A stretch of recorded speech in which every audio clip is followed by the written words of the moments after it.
Good morning students, how are you all? I hope you all are doing well. I am Neelam. I will teach you all concepts of English from the basic level. पिछली class में हमने छोटे छोटे concepts और मिसकॉन्सेप्ट्स को जाना था, जो कि हमारी क्लास 1 थी इंग्लिश की। आज हमारी क्लास 2 है, जिसमें कि हम सेंटेंस स्ट्रक्चर के बारे में जानेंगे बहुत ही बेसिक लेवल से। वैसे तो आप जानते ही हैं कि पार्ट्स ऑफ स्पीच डिफरेंट्स होते हैं, बट हम बहुत ही बेसिक लेवल से चल रहे हैं, तो इसलिए आज हम सब्जेक्ट, वर्ब, ऑब्जेक्ट के बारे में पढ़ेंगे कि सब्जेक्ट और वर्ब और ऑब्जेक्ट ये तीनों हम कैसे रिकॉग्नाइज करेंगे एक सेंटेंस में। साथ ही साथ सब्जेक्ट और ऑब्जेक्ट बनने की जिम्मेदारी कौन कौन से वर्ड्स पे होती है, साथ ही वर्ब के साथ कौन से ऑब्जेक्ट्स लगते हैं और प्रेपोजिशन के साथ कौन कौन से ऑब्जेक्ट लगते हैं। तो सेंटेंस स्ट्रक्चर के बारे में आज हम डिटेल में पढ़ेंगे बहुत ही आसान तरीके से। सेंटेंस के जो डिफरेंट पार्ट्स होते हैं, स्पीच के जो डिफरेंट पार्ट्स होते हैं, उनको हम शुरुआत से पढ़ेंगे। पूरे के पूरे इस वीडियो में कवर नहीं हो पाएंगे, इसलिए थोड़े से हम आज पढ़ेंगे, बाकी हम नेक्स्ट वीडियो में कवर करेंगे। तो आपसे रिक्वेस्ट है कि वीडियो लास्ट तक ज़रूर देखिएगा ताकि आपके सारे डाउट्स क्लियर हो जाएं। तो आज हम स्टार्ट करेंगे सब्जेक्ट, वर्ब और ऑब्जेक्ट से, जिनको हम कहते हैं बेसिक फंडामेंटल्स ऑफ इंग्लिश। हम जानते हैं कि एक सेंटेंस के ये 3 मेन पार्ट्स होते हैं, वैसे तो अलग अलग होते हैं बट मेनली हम इन तीनों को ही जानते हैं। तो थोड़ा इनको डिटेल में जानेंगे आज हम। Subject, verb and object. एक सेंटेंस को पहचानने के लिए सबसे पहले हम उसे वर्ब से ब्रेक करते हैं। वर्ब क्या होता है? वर्ब होता है एक्शन, जैसे कि हम हिंदी में करते हैं क्रिया। किसी भी काम को करने को हम क्रिया कहते हैं, वैसे ही इंग्लिश में किसी भी काम के होने को हम एक्शन कहते हैं, और एक्शन वर्ड्स ही हमारे क्या होते हैं? वर्ब होती है। इट मीन्स जो भी काम हुआ है, जो भी एक्शन हुआ है, उसको हम कहेंगे वर्ब। इसके साथ साथ 2 और है, ये सब्जेक्ट एंड ऑब्जेक्ट। जो एक्शन परफॉर्म हुआ है, उस एक्शन को जिसने किया है वो है डूअर। उस एक्शन को जिसने किया है वो है डूअर। तो डूअर हमारा क्या हो गया? सब्जेक्ट। तो उस एक्शन को करने वाला सब्जेक्ट है और उस एक्शन को रिसीव करने वाला हमारा ऑब्जेक्ट है। यानी ऑब्जेक्ट क्या होता है? रिसीवर, जिसने उस एक्शन को रिसीव किया है। इसको हम एक एग्जाम्पल से समझेंगे। जैसे मैं लिखूं, रोहन स्कोल्ड मोहित। स्कोल्ड का मतलब होता है डांटना। Scold means डांटना। तो यहाँ पे एक्शन कौन सा हुआ है? डांटने का हुआ है। तो ये क्या हो गया हमारा? वर्ब। जो भी एक्शन परफॉर्म हो वो क्या है? वर्ब। उस एक्शन को किया किसने है? डांटने का काम किया किसने है? यानी डूअर कौन है? रोहन। रोहन ने डांटा है किसको? मोहित को। तो रोहन यहाँ पे डूअर है क्योंकि उसने स्कोल्ड करने का एक्शन किया है। तो रोहन क्या हुआ यहाँ पे? हमारा सब्जेक्ट। उस एक्शन को, उसको करने वाला कौन होता है? हमारा डूअर। डूअर को हम कहते हैं सब्जेक्ट। अब रोहन ने स्कोल्ड किया, किसे किया? मोहित को। यानी वो जो डांट है वो रिसीव किसने की है? वो रिसीव मोहित ने की है। तो मोहित क्या है? रिसीवर। यानी मोहित क्या है? ऑब्जेक्ट।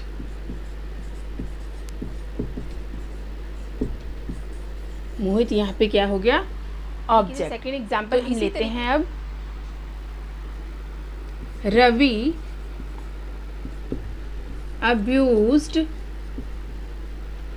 रोहित। रवि ने अब्यूज किया रोहित को। अब्यूज का मतलब होता है गाली देना। तो रवि ने गाली दी है, किसे दी है? रोहित को गाली दी है। तो अब्यूज मीन्स गाली देना। तो गाली देने का एक्शन यहाँ पे हुआ है, इसलिए ये क्या है? वर्ब है। गाली दी किसने है? रवि ने दी है। यानी डूअर कौन है? रवि। इसलिए वो क्या हो गया हमारा? सब्जेक्ट। उस गाली को रिसीव किसने किया है? रोहित ने रिसीव किया है उस गाली को, इसलिए वो क्या है? ऑब्जेक्ट। रिसीवर कौन है यहाँ पे? रोहित। सबसे पहले हमने जब भी सेंटेंस को समझना शुरू करना है, उसके डिफरेंट पार्ट्स को ब्रेक करना है, तो सबसे पहले हम वर्ब से ब्रेक करना शुरू करेंगे, एक्शन से, कि एक्शन हुआ क्या है।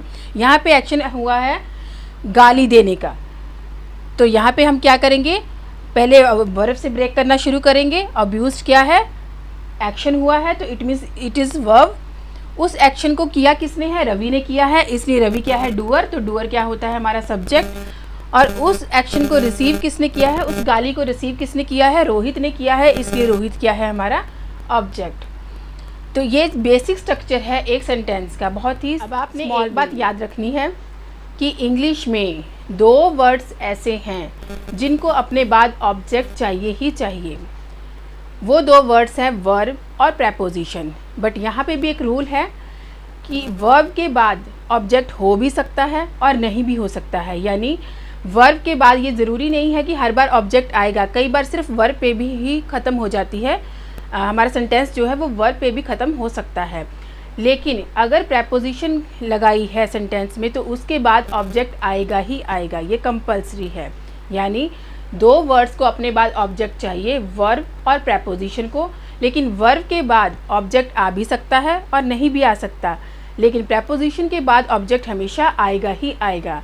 और यहाँ पे एक बात और याद रखनी है आपने कि सब्जेक्ट और ऑब्जेक्ट ये दोनों वर्ड्स क्या होंगे, ये या तो नाउन होंगे या प्रोनाउन होंगे। इनके अलावा कोई भी और वर्ड जो है वो सब्जेक्ट और ऑब्जेक्ट नहीं बन सकते हैं। यानी अगर हम सिंपल लैंग्वेज में समझे, सब्जेक्ट और ऑब्जेक्ट बनने की जिम्मेदारी सिर्फ और सिर्फ 2 वर्ड्स पे होती है, या तो वो नाउन होंगे या वो प्रोनाउन होंगे।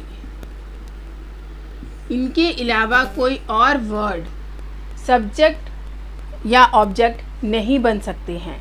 सब्जेक्ट और ऑब्जेक्ट बनने की जिम्मेदारी सिर्फ और सिर्फ 2 वर्ड्स पे होती है, नाउन और प्रोनाउन पे, जिनको हम हिंदी में संज्ञा और सर्वनाम कहते हैं। अब जैसे कि हमने अभी अभी समझा कि सब्जेक्ट और वर्ब दोनों ही नाउन प्रोनाउन होंगे, या तो नाउन होगा या तो प्रोनाउन होगा, वैसे ही वर्ब और प्रेपोजिशंस ऐसे 2 वर्ड्स हैं जिनको अपने बाद ऑब्जेक्ट चाहिए।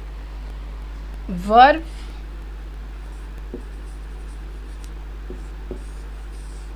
और प्रेपोजिशन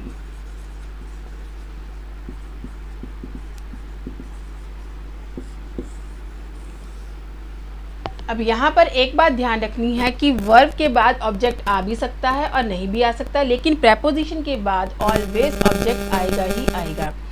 तो हम इसको ऐसे लिख सकते हैं, always comes with object, always comes with object. और वो ऑब्जेक्ट क्या हो सकते हैं, वो ऑब्जेक्ट या तो नाउन होंगे या फिर प्रोनाउन होंगे। अब ध्यान देने वाली बात यहाँ पे है, वर्ब के बाद ऑब्जेक्ट हो भी सकता है और नहीं भी हो सकता। वर्ब के बाद अगर आपको व्हाट का रिप्लाई मिल रहा है, वर्ब के बाद जो वर्ड आया है अगर उस वर्ड से आपको व्हाट का रिप्लाई मिल रहा है या फिर whom का रिप्लाई मिल रहा है, अगर आपको व्हाट या whom का रिप्लाई मिल रहा है तो वो ऑब्जेक्ट होगा, नहीं तो वो ऑब्जेक्ट नहीं होगा। आई रिपीट, वर्ब के बाद जो भी वर्ड आ रहा है अगर उस वर्ड से आपको रिप्लाई मिल रहा है, किसका रिप्लाई मिल रहा है, व्हाट या whom का रिप्लाई मिल रहा है, तो वो ऑब्जेक्ट है, अदरवाइज वो ऑब्जेक्ट नहीं है। अब व्हाट के रिप्लाई क्या होंगे, इस बात को भी हमेशा ध्यान रखना है कि व्हाट के रिप्लाई हमेशा नॉन लिविंग थिंग्स होंगी। व्हाट के रिप्लाई हमेशा नॉन लिविंग थिंग्स होंगी और whom के रिप्लाई हमेशा लिविंग थिंग्स होंगी, यानी जिंदा चीज़ें। वर्ब के बाद अगर व्हाट और whom के रिप्लाई आ रहे हैं, कोई वर्ड ऐसा है जिससे आपको या तो व्हाट का आंसर मिल रहा है या तो whom का आंसर मिल रहा है, तो वो ऑब्जेक्ट है, वो वर्ब का ऑब्जेक्ट है। अदरवाइज अगर व्हाट और whom का रिप्लाई नहीं आ रहा है तो वो ऑब्जेक्ट नहीं है। जैसे whom का अगर आ रहा है, why का अगर रिप्लाई आ रहा है तो वो ऑब्जेक्ट नहीं है। इसी से पहचान होती है कि वर्ब के बाद ऑब्जेक्ट है या नहीं है। जैसे मैंने पहले कहा कि कोई कंपल्सरी नहीं है कि वर्ब के बाद ऑब्जेक्ट आएगा ही आएगा। अगर इन दोनों वर्ड्स का रिप्लाई मिल रहा है व्हाट और whom का, तो ही वो ऑब्जेक्ट है वर्ब का, अदरवाइज वो ऑब्जेक्ट नहीं है। और व्हाट के रिप्लाई हमेशा क्या होंगे, नॉन लिविंग थिंग्स, और whom के रिप्लाई लिविंग थिंग्स होंगी। ठीक है जी, ये दोनों चीज़ें हम क्लियर करेंगे एग्जाम्पल्स के थ्रू, हम इनकी प्रैक्टिस करेंगे। चलिए अब हम इनकी थोड़ी सी प्रैक्टिस करते हैं ताकि आपको ये वाला कंसेप्ट समझ में आ जाए कि व्हाट के रिप्लाई नॉन लिविंग होंगे, whom के रिप्लाई लिविंग होंगे, तभी वो ऑब्जेक्ट होंगे, अदरवाइज वो वर्ब के ऑब्जेक्ट नहीं होंगे। और प्रेपोजिशन के बाद हमेशा ऑब्जेक्ट आएगा ही आएगा, और ऑब्जेक्ट क्या होगा, या तो वो नाउन होगा या फिर वो प्रोनाउन होगा। तो चलिए अब हम वर्ब की, सबसे पहले हम वर्ब की ही एग्जाम्पल्स करेंगे। प्रेपोजिशन की एग्जाम्पल्स हम बाद में करेंगे या हो सकता है नेक्स्ट वीडियो में करें, लेकिन वर्ब की एग्जाम्पल्स हम आज ही करेंगे। तो आप बने रहिए लास्ट तक वीडियो में ताकि आपको ये वाला कंसेप्ट बहुत अच्छे से क्लियर हो जाए। चलिए अब हम एग्जाम्पल्स करते हैं इन सब की। वर्ब की एग्जाम्पल्स करेंगे पहले हम, प्रेपोजिशंस की बाद में करेंगे। ओके, सबसे पहले है Prince washed my car. Prince ने मेरी कार को वॉश किया यानी धोया। तो यहाँ पे सबसे पहले जैसे मैंने कहा कि सेंटेंस का स्ट्रक्चर समझने के लिए हमें उसे वर्ब से ब्रेक करना है, यानी जो एक्शन हुआ है वहाँ से हम ब्रेक करना स्टार्ट करेंगे। तो सबसे पहले यहाँ पे एक्शन कौन सा हुआ है, वॉश करने का, धोने का। इट मीन्स अगर ये एक्शन है तो इसका मतलब ये क्या है, वर्ब। उस एक्शन को किया किसने है, उस एक्शन को किया है प्रिंस ने। तो प्रिंस क्या है यहाँ पे, डूअर। डूअर है, इट मीन्स वो क्या है, सब्जेक्ट। अब प्रिंस ने वॉश किया है, किसे वॉश किया है, यानी जो धोने का काम है वो किस पे हुआ है, कार पे हुआ है। तो रिसीवर कौन है यहाँ पे, माई कार। तो ये है receiver, so that's why it is object. Wash करने का काम हुआ है तो ये एक्शन है यानी वर्ब है। वॉश किसने किया है, प्रिंस ने किया है, तो वो डूअर है, वो सब्जेक्ट है। और वॉश किसे किया है, रिसीवर कौन है, कार। तो माई कार क्या हो गया, ऑब्जेक्ट हो गया। Subject verb object. ये रट्टा नहीं लगाना है कि वर्ब के बाद हमेशा ऑब्जेक्ट ही आएगा और वर्ब से पहले हमेशा सब्जेक्ट ही आएगा। चीज़ों को समझना है कि सब्जेक्ट होता कौन है, ऑब्जेक्ट होता कौन है, वो कैसे बनते हैं। क्योंकि ये सिर्फ एक स्मॉल सेंटेंस मैंने लिखा है, इसके बाद जो मैं आगे की सेंटेंस लिखूँगी वो थोड़ा लॉन्ग सेंटेंस होंगे जिनमें कि सिर्फ सब्जेक्ट वर्ब ऑब्जेक्ट नहीं होगा, पार्ट स्पीच के अलग अलग पार्ट्स होंगे, एडवर्ब, एडजेक्टिव्स, ये सब होंगे। तो आपने रट्टा नहीं लगाना है कि सिर्फ सब्जेक्ट वर्ब ऑब्जेक्ट ही एक सेंटेंस के पार्ट्स होते हैं, दैट्स इट। ऐसे नहीं करना है। ना ही ये रट्टा लगाना है कि वर्ब के बाद हमेशा ऑब्जेक्ट आएगा और वर्ब से पहले हमेशा सब्जेक्ट आएगा। इस तरह का रट्टा नहीं लगाना है। एग्ज़ाम्स में थोड़े से टिपिकल वे में क्वेश्चन पूछे जाते हैं, एज इट इज़ ऐसे नहीं आते हैं। तो इसलिए आपने रट्टा नहीं लगाना, चीज़ों को समझना है। वर्ब से पहले अगर वो डूअर है तो ही वो सब्जेक्ट है। और साथ ही साथ हमने ये भी देखना है कि क्या वो नाउन या प्रोनाउन में से कुछ है, क्योंकि सब्जेक्ट और ऑब्जेक्ट बनने की जिम्मेदारी सिर्फ नाउन और प्रोनाउन पे ही होती है। यहाँ पे कार भी एक नाउन है और प्रिंस भी एक नाउन है, इसलिए ये सब्जेक्ट है, ये ऑब्जेक्ट है। साथ ही साथ ये डूअर है, ये रिसीवर है, इसलिए ये दोनों सब्जेक्ट और ऑब्जेक्ट है। अब हम नेक्स्ट पे चलते हैं। वंश ब्रोक द चेयर। वंश ने चेयर को तोड़ दिया। तो यहाँ पे एक्शन कौन सा हुआ है, तोड़ने का एक्शन हुआ है। ये एक्शन हुआ है, एक्शन है, तो इसलिए ये क्या है, वर्ब। अब उस एक्शन को किया किसने है, वंश ने किया है। तो वंश क्या है, डूअर, यानी वंश क्या है, सब्जेक्ट। अब वंश ने जो एक्शन किया है वो किया किस पे है, चेयर पे किया है, यानी रिसीवर कौन है, रिसीवर यहाँ पे चेयर है। So that's why it is object. यहाँ पे काम तोड़ने का हुआ है तो ये वर्ब है, जिसने तोड़ा है वो सब्जेक्ट है और जिसने रिसीव किया है यानी जो टूटा है वो क्या है, receiver. So that's it is object. Same ऐसे ही अब थोड़ा सा इसको ध्यान से देखिए। माई फादर पनिश्ड खुशी। अब इसको थोड़ा सा ध्यान से देखिए, यहाँ पे भी हम वर्ब से ब्रेक करेंगे। पहले काम क्या हुआ है, पनिश करने का काम हुआ है, यानी ये एक्शन हुआ है तो ये क्या है, वर्ब। अब वो एक्शन किया किसने है, मेरे फादर ने, माई फादर। तो ये कौन है, डूअर, उस एक्शन को करने वाले, इसलिए ये सब्जेक्ट है। अब वो एक्शन हुआ किस पे है, पनिश किया किसको है, रिसीवर कौन है, खुशी, इसलिए वो क्या है, ऑब्जेक्ट है।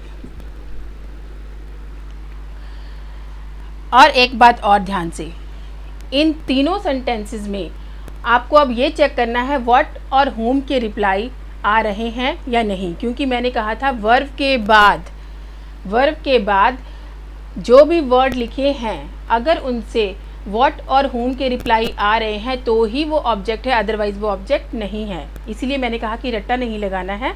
अब आपको देखना है कि इससे व्हाट और whom के रिप्लाई आ रहे हैं कि नहीं आ रहे हैं। चलिए देखते हैं।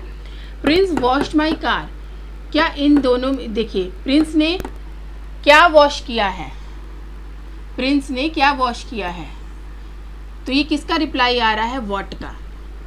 प्रिंस ने क्या वॉश किया है, कार वॉश की है, तो किसका रिप्लाई हुआ, व्हाट का, तो इट मीन्स ये ऑब्जेक्ट है। और ये भी मैंने साथ में बोला था कि व्हाट के रिप्लाई हमेशा क्या होंगे, नॉन लिविंग, तो ये नॉन लिविंग है, यस, कार क्या है, नॉन लिविंग। अब आगे बढ़ते हैं। वंश ब्रोक द चेयर, वंश ने क्या ब्रोक किया है, यानी व्हाट का रिप्लाई, व्हाट मीन्स क्या ब्रोक किया है, तो व्हाट का रिप्लाई आ रहा है कि उसने एक चेयर ब्रोक की है। वंश ने क्या ब्रोक किया है, व्हाट ब्रोक वंश ब्रोक चेयर, तो ये व्हाट का रिप्लाई है। और व्हाट के रिप्लाई क्या होंगे, नॉन लिविंग, तो चेयर क्या है, नॉन लिविंग, इट मीन्स ये ऑब्जेक्ट है। सारी कंडीशंस ट्रू हो रही है ना। अब नेक्स्ट हम देखते हैं, माई फादर पनिश्ड खुशी, मेरे पापा ने पनिश किया, किसको किया, खुशी को। अब ये किसका रिप्लाई आ रहा है, ये whom का रिप्लाई आ रहा है, किसको, माई फादर पनिश्ड whom, मेरे पापा ने किसको पनिश किया, तो whom के रिप्लाई क्या होंगे, whom के रिप्लाई हमेशा होंगे लिविंग थिंग्स, और खुशी क्या है, लिविंग थिंग्स। होगी ना कंडीशन ट्रू। तो माई फादर पनिश्ड खुशी, मेरे पापा ने किसको पनिश किया है, whom, खुशी को, और खुशी क्या है, एक whom का रिप्लाई क्या होते हैं, लिविंग, तो ये लिविंग है। आई होप इतना सबको क्लियर हुआ होगा कि व्हाट और whom के रिप्लाई, अगर वर्ब के बाद, देखिए जहाँ भी हमने वर्ब लगाई है, वर्ब के बाद अगर व्हाट और whom के रिप्लाई आ रहे हैं तो ही वो ऑब्जेक्ट बन रहे हैं। और यहाँ पे ये भी व्हाट का रिप्लाई है, ये भी व्हाट का रिप्लाई है, और ये whom का रिप्लाई है, इसीलिए ये ऑब्जेक्ट है। अगर ये व्हाट और whom के रिप्लाई ना होते, चाहे वर्ब के बाद वो आए होते, बट व्हाट और whom के रिप्लाई ना होते तो वो कभी भी ऑब्जेक्ट नहीं बनते। हम आगे भी ऐसे ही एग्जांपल्स करेंगे, बने रहिए मेरे साथ। रिशांक कॉल्ड मी, रिशांक ने मुझे बुलाया। अब रिशांक देखिए, रिशांक कॉल्ड मी, सबसे पहले वर्ब से ब्रेक करना स्टार्ट कीजिए। एक्शन कौन सा हुआ है, बुलाने का, इसलिए कि ये क्या है, वर्ब, कॉल्ड क्या है, वर्ब, किसने बुलाया है, डूअर कौन है, रिशांक, इसलिए ये सब्जेक्ट है। एक्शन को करने वाला कौन होता है, सब्जेक्ट, तो बुलाने का काम किसने किया है, रिशांक ने किया है, इसलिए रिशांक क्या है, सब्जेक्ट। अब रिशांक कॉल्ड whom, ये किसका रिप्लाई आ रहा है, ये आ रहा है whom का reply. Rishank called whom, Rishank ने किसको बुलाया है, तो रिशांक ने मुझे बुलाया है, तो ये आ रहा है रिशांक कॉल्ड मी, तो मी से किसका रिप्लाई आ रहा है, हमें whom का रिप्लाई आ रहा है। Rishank called whom, Rishank called me, तो whom का रिप्लाई आ रहा है, तो इसलिए ये क्या हुआ, ऑब्जेक्ट। साथ ही साथ ये क्या है, pronoun, this is noun, noun subject में नाउन है और ये प्रोनाउन है। तो कंडीशन सारी फुलफिल हो रही है कि सब्जेक्ट और ऑब्जेक्ट बनने का काम किसका है, नाउन और प्रोनाउन का, तो ये नाउन है, ये प्रोनाउन है। और साथ ही साथ कौन सी कंडीशन फुलफिल हो रही है कि जो एक्शन है, जो भी वर्ब है, उस वर्ब से हमें व्हाट और whom के रिप्लाई आ रहे हैं कि नहीं आ रहे हैं। अगर आ रहे हैं तो ही वो वर्ब के ऑब्जेक्ट हैं। तो यहाँ से हमें व्हाट और whom में से whom का रिप्लाई आ रहा है, Rishank called whom, Rishank called me, तो whom का रिप्लाई आ रहा है, इसलिए ये क्या है, वो इस वर्ब का ऑब्जेक्ट। नेक्स्ट है, दे अनाउंस्ड माई नेम। अब अनाउंस्ड क्या है, एक्शन, उन्होंने मेरा नाम अनाउंस किया। अनाउंस करना क्या है, एक्शन, तो एक्शन है, तो इसलिए ये क्या है, वर्ब। किसने अनाउंस किया, डूअर कौन है, किसने मेरा नाम अनाउंस किया, उन्होंने, तो ये क्या है, सब्जेक्ट। डूअर कौन होता है, सब्जेक्ट। साथ ही साथ ये क्या है, प्रोनाउन। दे अनाउंस्ड व्हाट, ये किसका रिप्लाई आ रहा है, ये व्हाट का रिप्लाई आ रहा है। कि उन्होंने क्या अनाउंस किया, उन्होंने मेरा नाम अनाउंस किया। तो व्हाट के रिप्लाई क्या होंगे, नॉन लिविंग। इस बात को याद रखना, यहाँ पे मी था तो होम का रिप्लाई था, और होम के रिप्लाई क्या होते हैं हमेशा, लिविंग थिंग्स। तो मैं कौन हूँ, लिविंग थिंग। और यहाँ है अनाउंस्ड माई नेम, व्हाट के रिप्लाई क्या होते हैं, नॉन लिविंग। तो ये व्हाट का रिप्लाई है, दे अनाउंस्ड व्हाट, उन्होंने क्या रिप्लाई की, क्या अनाउंस किया, उन्होंने मेरा नाम अनाउंस किया। तो मेरा नाम जो है वो नॉन लिविंग है। हमने पढ़ा कि व्हाट के रिप्लाई क्या होते हैं, नॉन लिविंग। यहाँ पे कंफ्यूज नहीं होना है। अगर मी की बात हो रही है तो मैं लिविंग हूँ, जो मेरा नाम है वो लिविंग नहीं है, वो नॉन लिविंग है। तो नॉन लिविंग व्हाट के रिप्लाई नॉन लिविंग ही होते हैं। So that's why it is object. I hope सबको क्लियर हो रहा होगा। होम के रिप्लाई लिविंग, नॉन व्हाट के रिप्लाई नॉन लिविंग, तो ही वो वर्ब के ऑब्जेक्ट है। तो इसमें कंडीशन फुलफिल है, इसलिए ये वर्ब का ऑब्जेक्ट है। रट्टा नहीं लगाना है, समझना है। आगे देखिए, मुकुंद डेकोरेटेड माई हाउस। अब यहाँ पे एक्शन कौन सा हुआ है, यहाँ पे एक्शन हुआ है डेकोरेट करने का। मुकुंद ने मेरा घर सजाया, तो सजाने का काम हुआ है, इसलिए वो क्या है, एक्शन कौन सा हुआ है, डेकोरेट करने का। तो ये क्या है, वर्ब। अब सजाया किसने है, किसने, डूअर कौन है, मुकुंद, तो इसलिए ये क्या है, सब्जेक्ट। अब मुकुंद डेकोरेटेड व्हाट, ये किसका रिप्लाई आ रहा है, व्हाट का। क्या सजाया है मुकुंद ने, मेरा घर। रिप्लाई क्या आया, मेरा घर, माई हाउस, यानी किसका रिप्लाई है, व्हाट का। तो व्हाट का रिप्लाई है तो क्या हो गया, ये ऑब्जेक्ट। और साथ ही साथ ये क्या है, माई हाउस क्या है, एक ये भी नाउन है, ये भी नाउन है, मुकुंद भी नाउन है और ये भी नाउन है। तो नाउन और प्रोनाउन ही मिलके क्या बनाते हैं, नाउन हो, या तो ऑब्जेक्ट जो है वो नाउन होगा या तो वो प्रोनाउन होगा। और अगर वर्ब के बाद आया है, अगर व्हाट और होम के रिप्लाई है तो ही वो वर्ब के ऑब्जेक्ट है, अदरवाइज वो नहीं है वर्ब के object.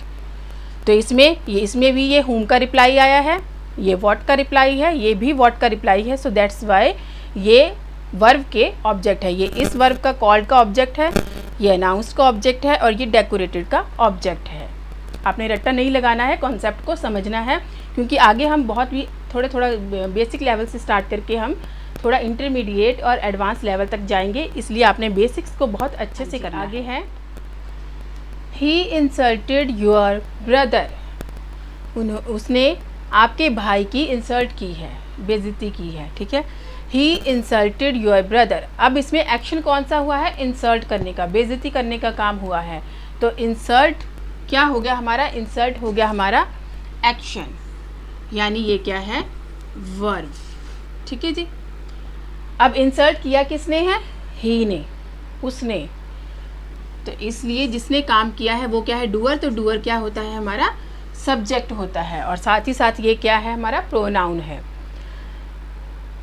He insulted your brother, he insulted whom, किसको इंसल्ट किया है उसने, ये है whom का रिप्लाई, और whom के रिप्लाई क्या होते हैं, लिविंग थिंग्स। तो ब्रदर क्या है, living. So that's why this is object. ये हमें वर्ब से किसका रिप्लाई मिल रहा है, इंसल्टेड वर्ब से हमें whom का रिप्लाई मिल रहा है, और whom के रिप्लाई क्या होते हैं, हमेशा ऑब्जेक्ट होते हैं, किसके, वर्ब के ऑब्जेक्ट होंगे। कौन, whom के रिप्लाई। ही इंसल्टेड whom, किसको उसने इंसल्ट किया, आंसर है योर ब्रदर। तो whom से हमें क्या है, whom से हमें आंसर मिल रहा है योर ब्रदर, तो रिप्लाई मिल रहा है। So that's why this is object of verb. अब आगे है, my friend has purchased an expensive car. मेरे फ्रेंड ने एक बहुत ही महंगी कार खरीदी। अब इसमें काम क्या हुआ है, खरीदने का काम हुआ है, तो इसलिए वो क्या है, परचेज्ड क्या है, वर्ब। एक्शन कौन सा हुआ है, एक्शन हुआ है खरीदने का, परचेज करने का। किसने परचेज किया है, डूअर कौन है, किसने परचेज किया है, मेरे फ्रेंड ने, तो माई फ्रेंड। सॉरी, यहाँ पे हैज़ भी साथ में आएगा, क्यों, हैज़ क्या है, हेल्पिंग वर्ब है, और परचेज क्या है, परचेज हमारी मेन वर्ब है। इस चीज़ को याद रखना है आपने, जब हमारे पास मेन वर्ब है तो साथ में ये क्या है, हेल्पिंग वर्ब है। सपोज कीजिए हमारे पास अगर मेन वर्ब नहीं है तो हेल्पिंग वर्ब ही मेन वर्ब का काम करती है। ये हम आगे जाके डिटेल में पढ़ेंगे, अभी इसको छोड़ दीजिए। अभी सिर्फ आप इतना देखिए कि हैज़ परचेज्ड क्या है, हमारा इसमें वर्ब है। साथ ही साथ उस एक्शन को, उस परचेज करने के काम को किया किसने है, मेरे फ्रेंड ने किया है, तो मेरा फ्रेंड क्या है, सब्जेक्ट। डूअर कौन है? My friend. तो माई फ्रेंड क्या है? सब्जेक्ट। और my friend has purchased what, ये किसका रिप्लाई आ रहा है? व्हाट का। मेरे फ्रेंड ने क्या परचेज किया है? An expensive car. रिप्लाई आया an expensive car. My friend has purchased what, क्या परचेज किया है मेरे फ्रेंड ने? तो रिप्लाई है माई एन एक्सपेंसिव कार। तो एन एक्सपेंसिव कार, क्योंकि ये व्हाट का रिप्लाई है तो ये क्या होना चाहिए? Non living. तो कार एक नॉन लिविंग है, थिंक है, ठीक है। तो सारी कंडीशंस फुलफिल हुई, so that's why it is object. साथ ही साथ ये क्या है? नाउन। कार क्या है? नाउन। तो सारी कंडीशंस फुलफिल है, ये नाउन भी है, व्हाट का रिप्लाई भी है और नॉन लिविंग भी है, इसलिए ये इस वर्ब का क्या हुआ? ऑब्जेक्ट हुआ। The students are singing a song. Students, विद्यार्थियों ने विद्यार्थी गाना गा रहे हैं। The students are singing a song, विद्यार्थी गाना गा रहे हैं। अब इसमें देखिए काम कौन सा हो रहा है? गाना गाने का काम हो रहा है, यानी सिंगिंग। तो सिंगिंग क्या है यहाँ पे? सिंगिंग है वर्ब। और वो सिंगिंग का काम कौन कर रहा है? वो सिंगिंग का काम कर रहे हैं स्टूडेंट्स, द स्टूडेंट्स। इसलिए स्टूडेंट्स क्या हुआ? सब्जेक्ट, वो डूअर हैं। The students are singing what, ये किसका रिप्लाई आ रहा है? व्हाट का।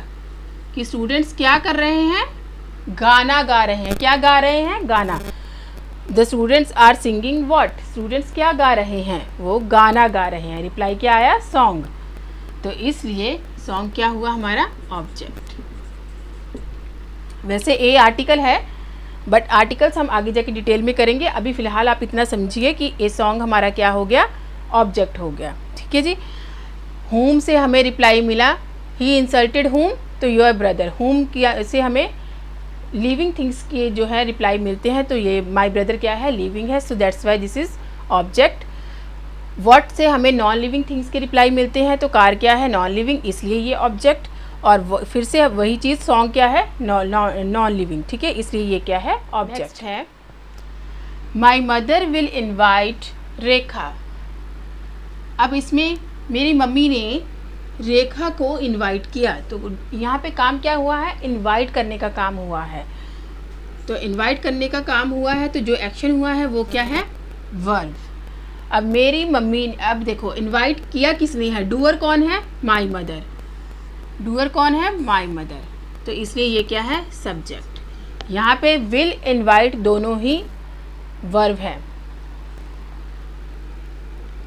ये है हेल्पिंग वर्ब, ये है मेन वर्ब। हेल्पिंग वर्ब और मेन वर्ब की कंसेप्ट हम आगे जाके डिटेल में करेंगे, इसलिए अभी मैं इनको इतना ही छोड़ रही हूँ। आप पूरे सेंटेंस को पहले समझिए, उसके बाद मैं आपको हेल्पिंग वर्ब और मेन वर्ब के डिफरेंस भी बताऊँगी नेक्स्ट क्लास में।